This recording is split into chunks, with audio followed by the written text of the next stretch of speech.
para que vocês façam o reino de Deus avançar. Muito bom. E ao Hudson, meu agradecimento pela palavra maravilhosa que ele ministrou ao coração da igreja nessa manhã.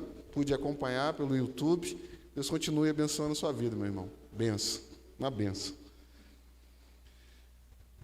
João capítulo 15, a partir do verso de número 15.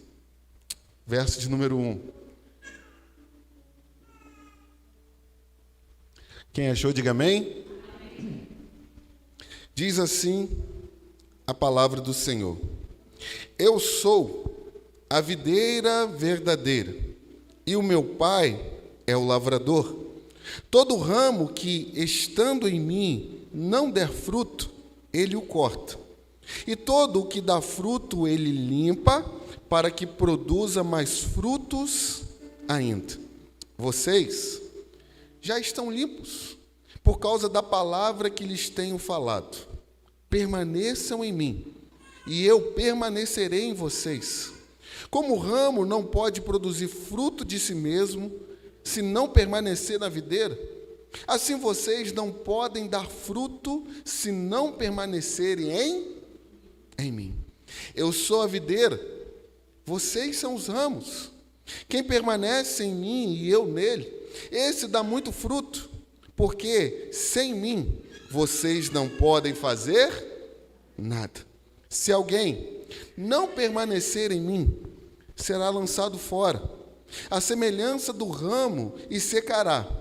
O apanham, lançam no fogo e o queimam. Se permanecerem em mim, e as minhas palavras permanecerem em vocês, pedirão o que quiserem e lhes será feito. Nisto é glorificado o meu Pai, que vocês deem muitos frutos. E assim mostrarão que são os meus discípulos. Não feche a sua Bíblia, mas coloque o seu coração diante de Deus. Pai, nós te louvamos, ó Deus. Nós engrandecemos o teu santo nome. Muito obrigado, Pai, pelo privilégio de estar na tua presença, Deus. Pelo privilégio de estar na casa do Senhor e reunidos, ó Deus, como igreja, nessa celebração tão maravilhosa, Deus.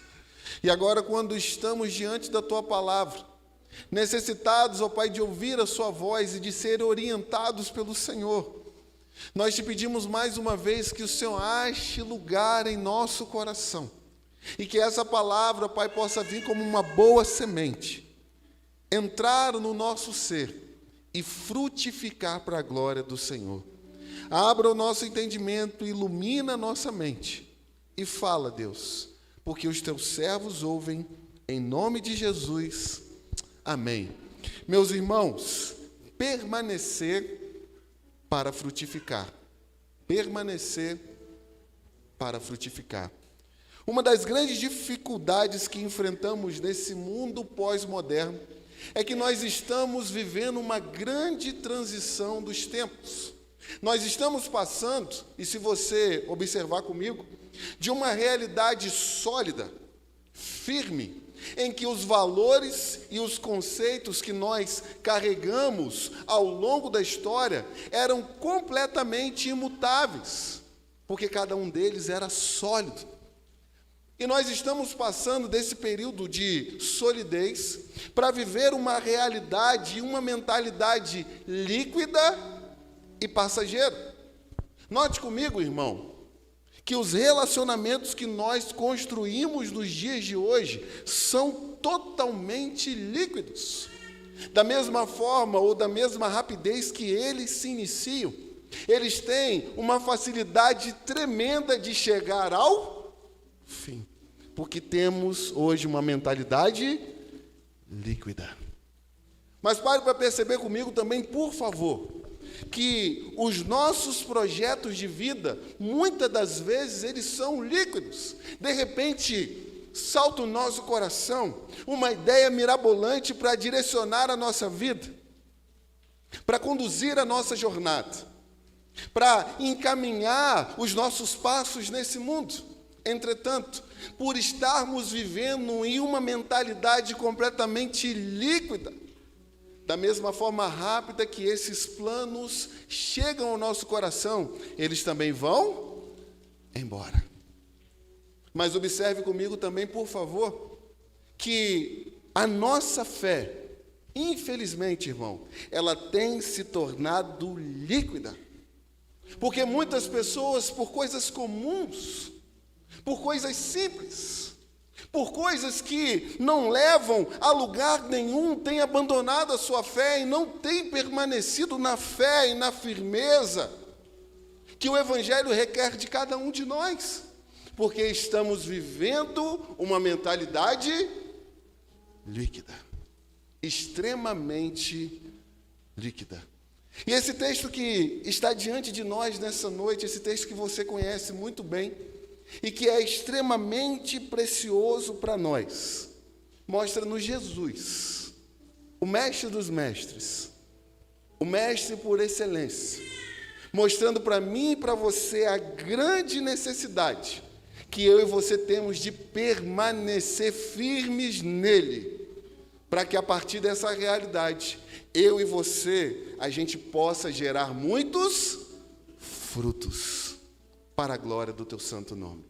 Meus irmãos, recapitulando aquilo que nós vimos no domingo passado, eu e você observamos juntos e como igreja a grande necessidade que nós temos de ser cheios, completamente dominados pelo outro Consolador. E todas as vezes que nós somos cheios e dominados pelo Espírito Santo de Deus, nós temos a esperança de salvação. Quando o Espírito Santo está governando o nosso ser, a nossa alma, o nosso interior, nós temos a grata satisfação de ter a certeza que um dia nós vamos morar no céu. Mas quando esse Espírito Santo está reinando, está dominando completamente o nosso coração, nós temos a certeza de consolação. É nos vales difíceis da vida, é nos dias complicados de muitas perseguições, é nos dias de dificuldades em que nós não temos mais esperança para o nosso próprio ser, e para a realidade que nós estamos vivendo é que esse Espírito Santo vem e nos abraça, e consola o nosso ser, consola o nosso coração, traz vitalidade para a nossa alma, enche o nosso ser de alegria e nos ajuda a continuar. Mas quando, irmãos, nós somos cheios desse Espírito Santo, nós temos a convicção de comunhão com Deus, sabe? A coisa mais maravilhosa do mundo é ser abraçado por esse Deus, é ser envolvido pelo amor desse Deus.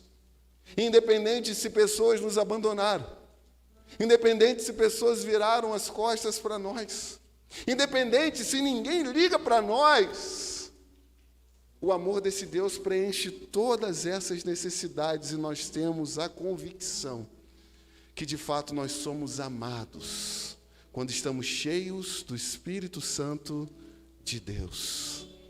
E diante de todas essas verdades, o que esse texto tem para nos ensinar sobre a realidade de permanecer para que a gente possa frutificar?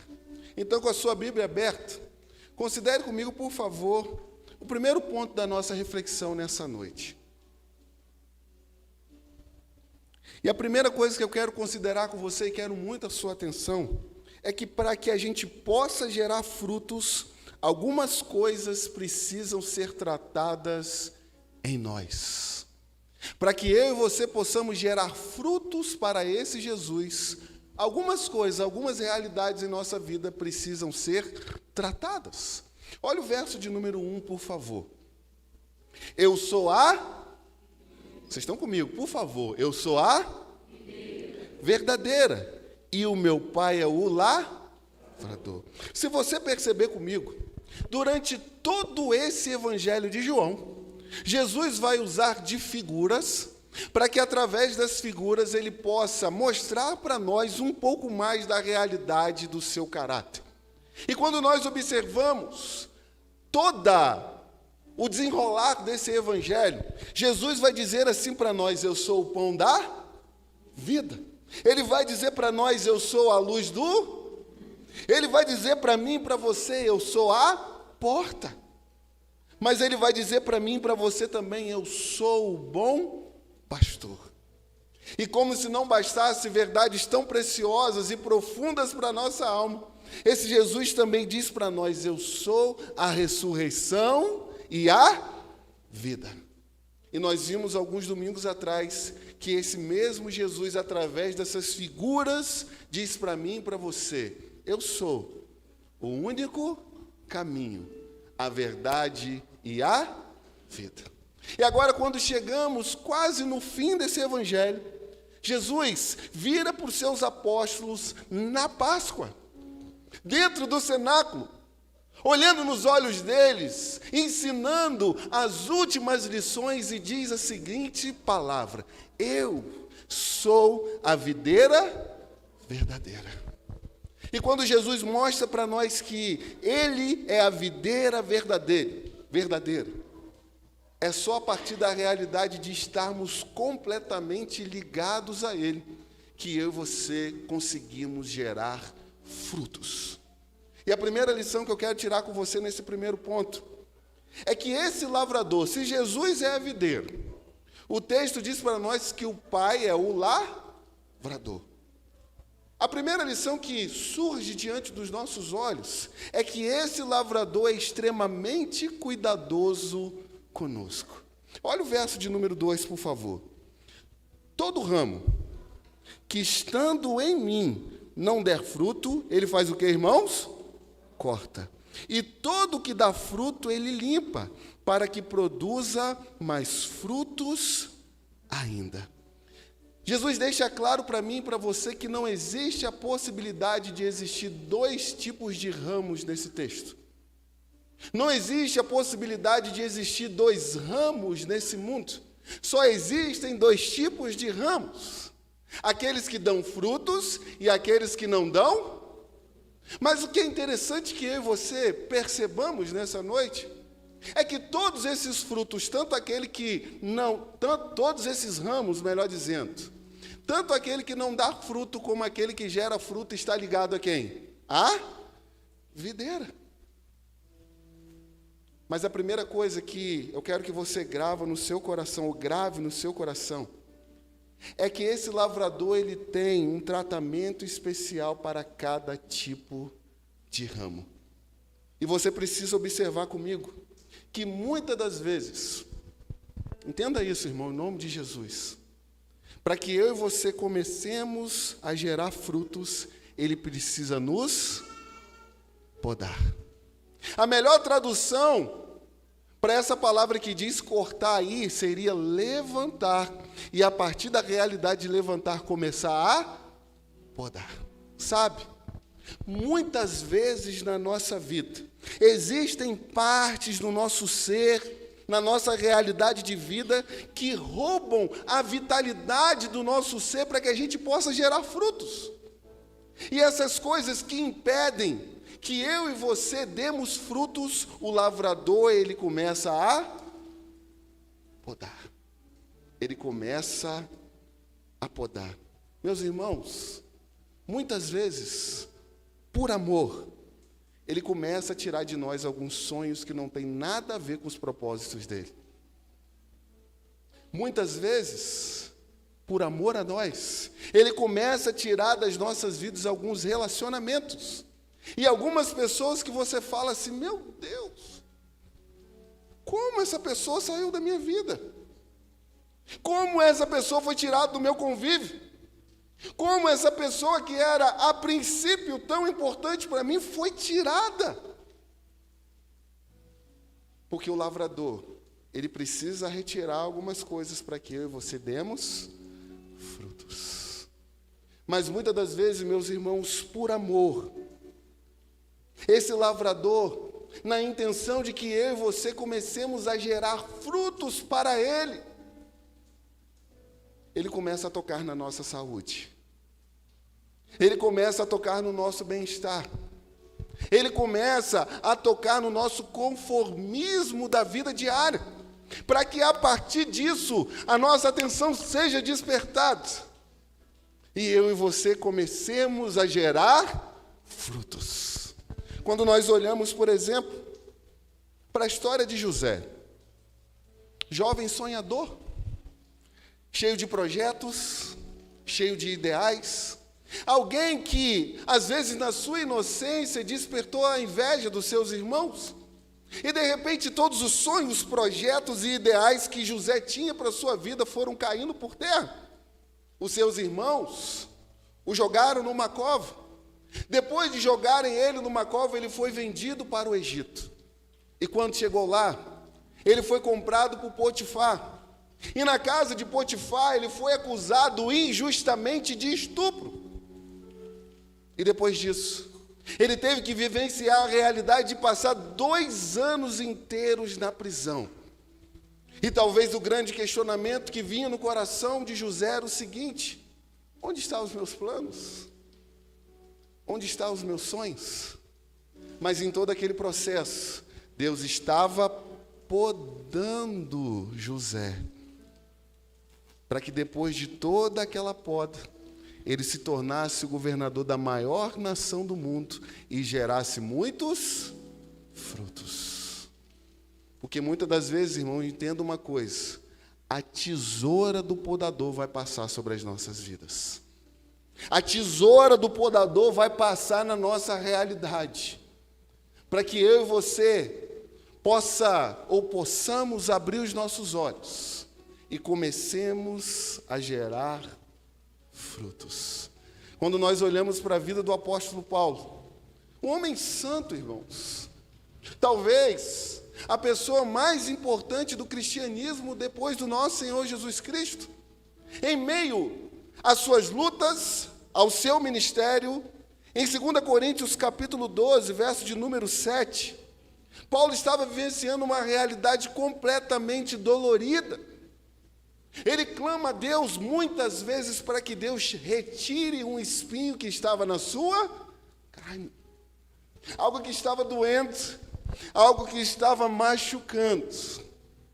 Mas depois de um tempo ele percebeu que aquele espinho na carne era com um grande objetivo de não deixar que ele se exaltasse. Porque muitas das vezes a poda que vem sobre as nossas vidas é para fazer que a gente baixe a nossa bola e que a gente entenda que não somos nada se Deus não estiver nas nossas vidas. Mas mais do que isso, irmãos, eu quero que você perceba comigo, que você está comigo, diga amém, que esse lavrador, em meio ao seu tratamento para o nosso coração, muitas vezes ele precisa nos limpar. É o que diz aí no verso de número 2. Sabe, para que Deus, que é esse lavrador, nos limpe, ele tem vários artifícios. Ele comunica para mim e para você através da sua palavra como nós precisamos viver. Ele comunica muitas das vezes através do louvor, como nós precisamos viver. Ele comunica muitas das vezes através dos irmãos na comunhão, como nós precisamos viver. Mas sabe, a gente não dá ouvidos. E aí, esse lavrador que, como eu disse para vocês, é extremamente cuidadoso conosco, ele começa a fazer a sua limpeza. A sua limpeza. Hebreus capítulo 12, verso de número 11, vai dizer assim para nós: na verdade, toda disciplina, ao ser aplicada, não parece ser motivo de alegria, mas de tristeza. Porém, mais tarde, produz o que, irmãos? Vamos lá, produz o quê? Fruto pacífico aos que têm sido por elas exercitado, fruto de justiça. Talvez você olhe a tribulação que você está passando nos dias de hoje. Talvez o problema que você está enfrentando no casamento. Talvez o problema que você está enfrentando com seus filhos. Talvez o problema que você está enfrentando no seu trabalho. Talvez o problema que você está enfrentando em meio aos seus relacionamentos. E Deus está mostrando para você que Ele está limpando você.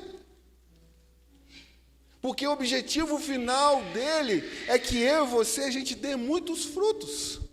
Enquanto eu vim de Lafayette para cá, Deus faz umas coisas maravilhosas, irmãos. O casal que me trouxe aqui, eles vieram conversando comigo, contando algumas experiências de vida. E, de repente, a senhora disse assim para mim: pastor, você não sabe o que aconteceu comigo. Existiu um momento na minha vida que eu fui acometido de um câncer. E esse câncer veio de uma forma completamente violenta. E como se não bastasse contar a história, ela fez questão de mostrar a foto. E todo o corpo dela estava tomado pelo câncer. E quando ela chegou diante dos médicos, achando que não era nada, o médico falou para ela: você precisa ir para a UTI. E digo já para vocês, só um milagre pode mudar a sua história. E quando ela ouviu aquilo, ela não entendeu nada, porque estava começando a trilhar a vida cristã. Senhor, por que isso está acontecendo? Eu comecei a caminhar contigo, eu tenho sido fiel ao Senhor, e o Senhor me manda um câncer que já vai tirar a minha vida. E em meio àquele processo, ela disse para mim que sentia quando via as orações dos irmãos. E aquela oração ia fortalecendo ela em todo o processo de quimioterapia. E aquela mulher foi curada para a glória de Jesus Cristo. E a lição que ela tirou era o seguinte: eu preciso frutificar mais para o Senhor. Todo aquele processo foi para me limpar. Porque eu e você temos um lavrador que é extremamente cuidadoso conosco, para que eu e você possamos gerar frutos. Você está comigo? Diga amém. Mas o segundo ponto da nossa reflexão nessa noite vai mostrar para nós que para que possamos gerar frutos, nós precisamos entender a necessidade de permanecer. Olha o verso de número 4, por favor. O que esse verso diz para nós? Permaneçam em, e eu permanecerei em.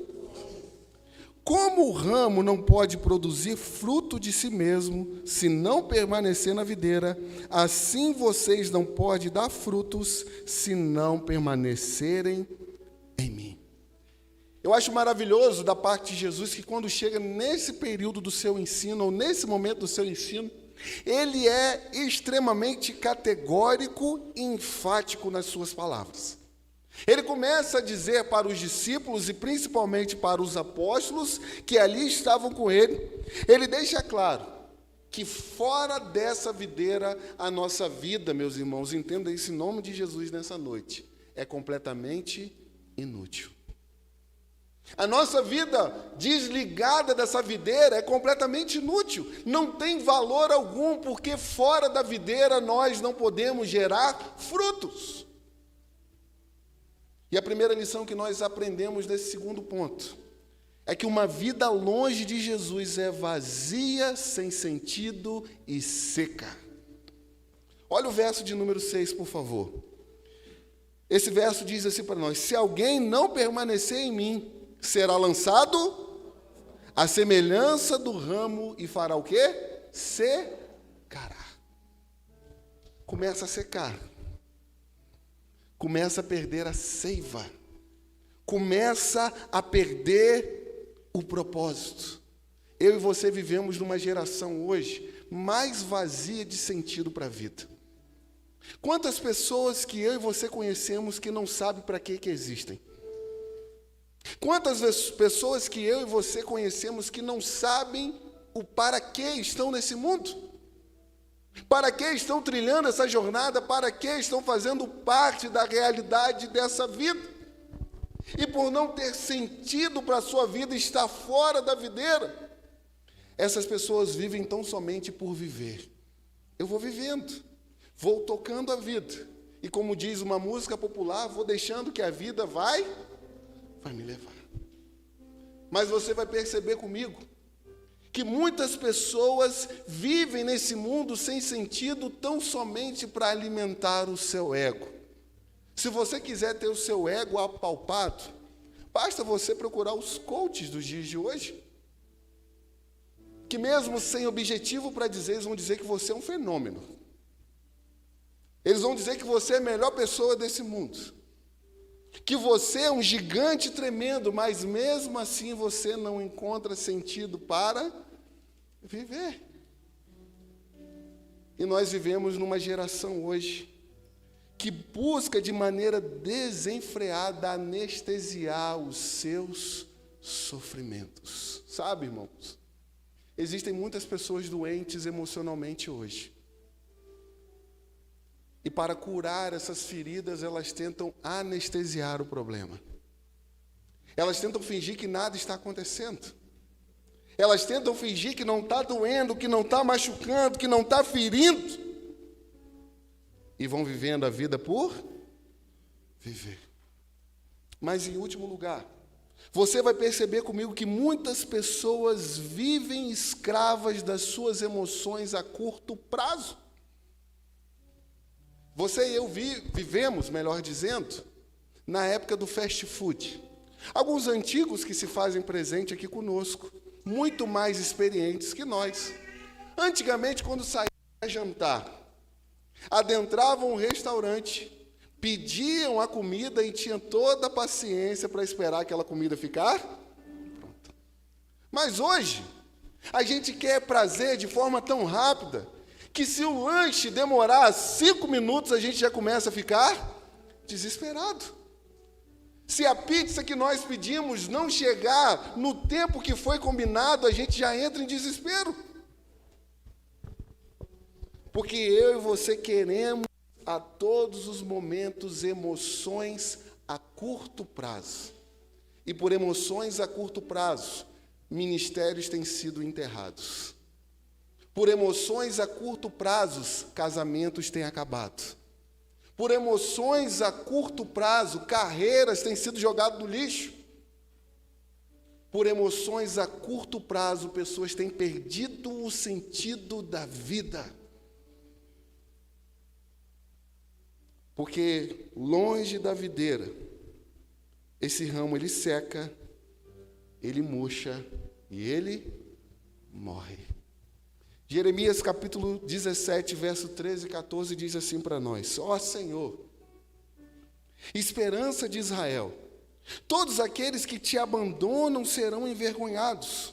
O nome dos que se afastam de ti será escrito no chão, porque abandonam o Senhor. E aqui eu quero que você perceba comigo: a fonte das águas vivas.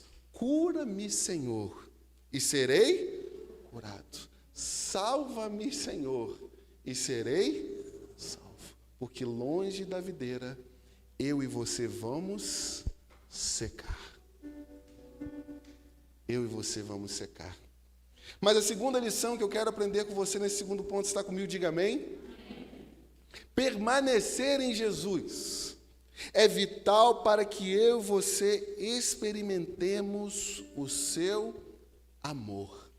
Olha o verso de número 9, por favor, que diz para nós: como o Pai me amou, também eu amei vocês, permaneçam no meu amor.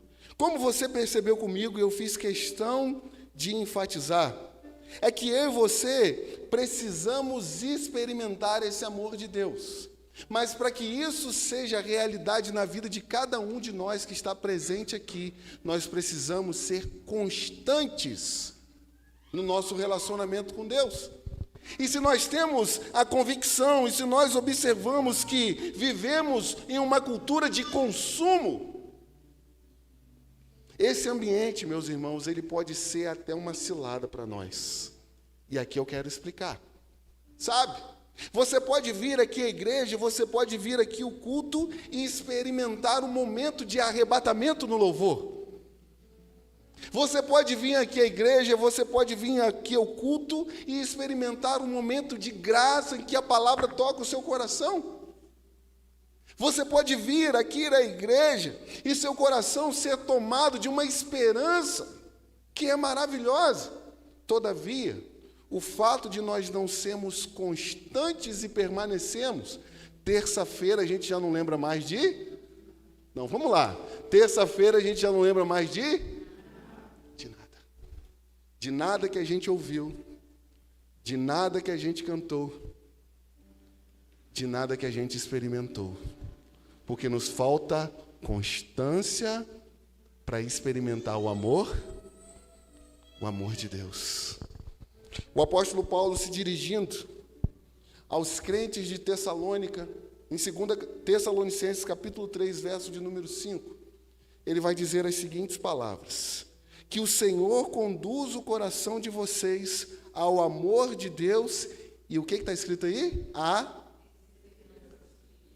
O quê? Perseverança em Cristo. Porque se nós quisermos provar desse amor que muitas das vezes está em nossos lábios, mas não em nosso coração, nós precisamos ser constantes. Constante na oração, constante no cultuar a Deus, constante na leitura da palavra. Ah, pastor, você está dizendo isso porque você é pastor. Todos nós temos os nossos desafios, irmãos. E se eu e você não formos constantes nas práticas espirituais, sabe quando a gente vai experimentar o amor de Deus? Só no momento do culto. Só no momento do culto. Mas eu quero caminhar com você para o final e observar com você o último ponto dessa reflexão. Se está comigo, diga amém.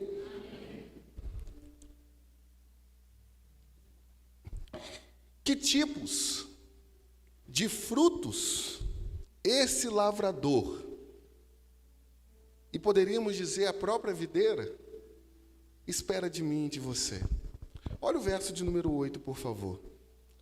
Nisto é glorificado o meu Pai, que vocês deem muitos frutos, e assim mostrarão que são os meus discípulos.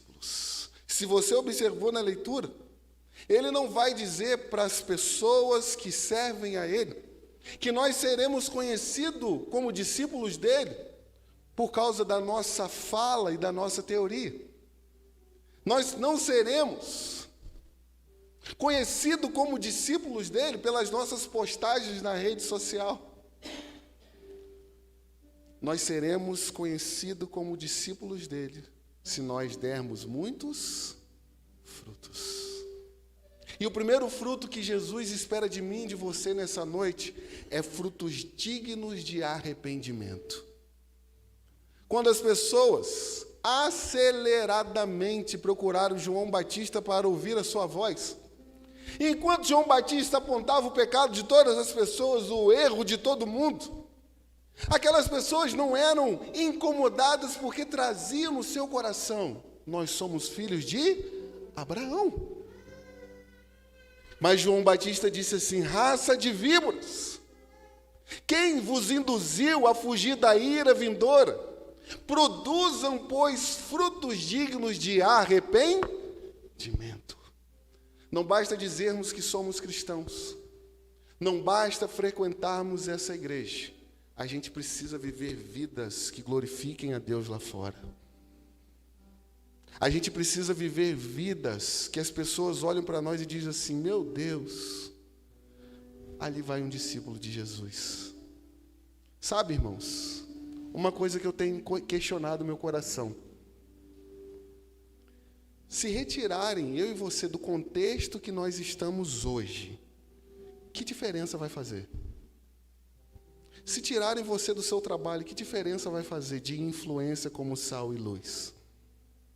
Se tirarem você da sua faculdade, que diferença vai fazer como sal e como luz?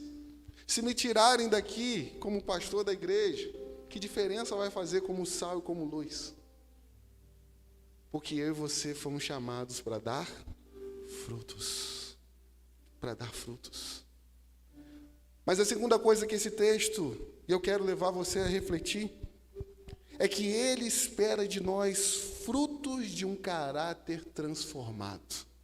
Gálatas capítulo 5, um texto que você conhece muito, eu quero ler junto com você como igreja, vai dizer para nós, Gálatas capítulo 5, a partir do verso de número 22. Vamos ler juntos? Mas o que está escrito aí? Vamos parar. São frutos ou é um fruto só? Um só, com vários gomos. É um caráter. Amor, alegria, paz, longanimidade, benignidade, bondade, fidelidade, mansidão, domínio próprio. Contra essas coisas não há. Será que Deus tem achado esses frutos em nosso caráter? Será que eu e você estamos produzindo esses frutos? Quando digo vocês, eu digo nós, melhor dizendo, porque eu me incluo nisso. Será que esses frutos são encontrados em nós? Mas eu quero terminar. Vamos ficar de pé, por favor. Quero ler um texto que eu já li várias vezes aqui na igreja para você. Mas vale a pena a gente ler de novo. Lucas capítulo 13.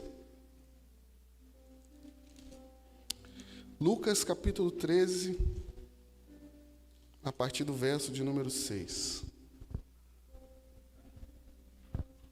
Está comigo? Diga amém. Amém. E Jesus contou a seguinte parábola. Certo homem tinha uma figueira plantada na sua vinha. E vindo procurar o que nela? Fruto. Não achou. Então disse ao homem que cuidava da vinha: já faz 3 anos que venho procurar fruto nessa figueira e não encontro nada. Portanto, melhor dizendo, faço o quê? Corte, porque ela ainda está ocupando, isso aqui é forte, irmãos, porque ela ainda está ocupando inutilmente a terra. Mas o homem que cuidava da vinha respondeu: Senhor, deixe ainda este ano até que eu a escave ao redor dela, ponha estrume. Se vier a dar fruto, muito bem. Se não der fruto, o Senhor poderá cortá-la. O Senhor poderá cortá-la. Esse texto mostra para nós 2 realidades. Esse homem que intercede é o próprio Jesus. E esse outro que faz cobrança dos frutos é o Pai, o lavrador. E ele faz a seguinte intercessão: deixa eu investir mais uma vez. Deixa eu colocar um adubo, dar outras oportunidades para que ela comece a gerar frutos. Mais um ano, e nós estamos no ano de 2023. Deus tem investido na minha vida e na sua vida. E tem investido pesado nas nossas vidas. Tem nos dado todas as condições possíveis para que eu e você geremos frutos. E a grande pergunta é a seguinte: será que nós estamos ocupando inutilmente a terra? Porque eu e você fomos criados para gerar frutos. Fomos criados para gerar frutos. Este Jesus, que morreu e ressuscitou, e hoje nós celebramos a sua ressurreição, não só venceu a morte, mas capacitou eu e você para que a gente gere frutos. Gere frutos. Que Deus nos ajude, irmãos, a gerar muitos frutos para a glória de Deus. Esse mundo precisa de você. A sua família precisa de você. O seu trabalho precisa de você. Você não foi colocado ali à toa, mas você foi colocado no contexto onde você está, para que o nome de Deus seja glorificado. Para que o nome de Deus seja glorificado. Vamos orar? Pai, nós te agradecemos pela tua palavra, Deus. E nós queremos, ó Pai, te pedir, ó Deus, nessa hora, frutos dignos de arrependimento. Meu Deus, como é difícil manter a constância, Deus. Quantos desafios nós temos diários. Quantas coisas chamam a nossa atenção. E como é difícil permanecer na videira e, a partir disso, experimentar o seu amor e glorificar o seu nome. Mas nós queremos te pedir uma vida diferente a partir de hoje, ó Deus. Uma vida de constância, uma vida de entrega. Uma vida, ó Pai, que a gente não negocie mais os valores. E menos ainda estar na sua presença por qualquer motivo banal. Mas que a gente possa gerar frutos para a glória do Teu santo nome. Todos nós que estamos aqui, inclusive esse que fala, precisa da Sua graça nessa noite, Deus, para que a gente gere muitos frutos para a glória do Teu santo nome. Nós Te agradecemos e fazemos isso no nome da videira verdadeira, que se chama Jesus Cristo. Amém.